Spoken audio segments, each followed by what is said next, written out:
ইরে হতচ্ছাড়া, তোরা কোথায় গিয়েছিলি? কালকে ক্লাসে আসিসনি কেন? স্যার, আমরা নীলাম্বরীতে গিয়েছিলাম।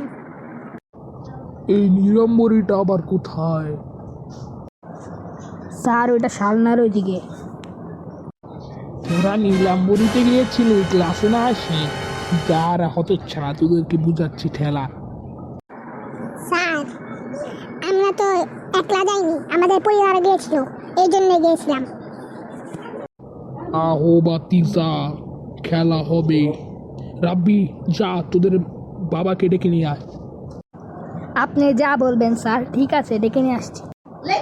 কি হলো স্যার, হঠাৎ করে এত জরুরি তলব? আরে আপনাদের বাচ্চারা বলছে তারা নাকি কালকে নীলাম্বরী গিয়েছিল, আপনারা নাকি নিয়ে গিয়েছিলেন ক্লাস বাদ দিয়ে।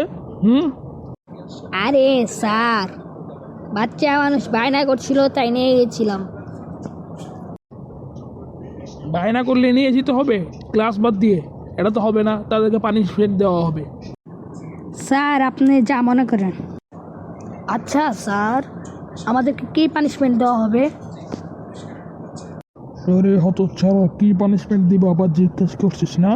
যা রাব্বি, তুই গিয়ে টয়লেট পরিষ্কার কর, আর সাব্বির তুই গিয়ে ড্রেন পরিষ্কার কর, যা। এরা তোদের পানিশমেন্ট।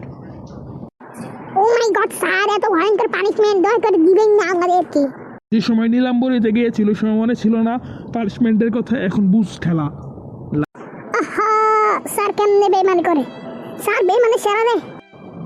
আর কিছু কইস না, থাক, চলে আস, একদিন আমাদেরও সময় আসবে। চলেন সুলতান ভাই, আমরা চলে যাই এখান থেকে, ওরা কাজ করুক। ঠিক আছে, হাইয়া মোর মেলা কাম আছে, আমার দায়িত্ব।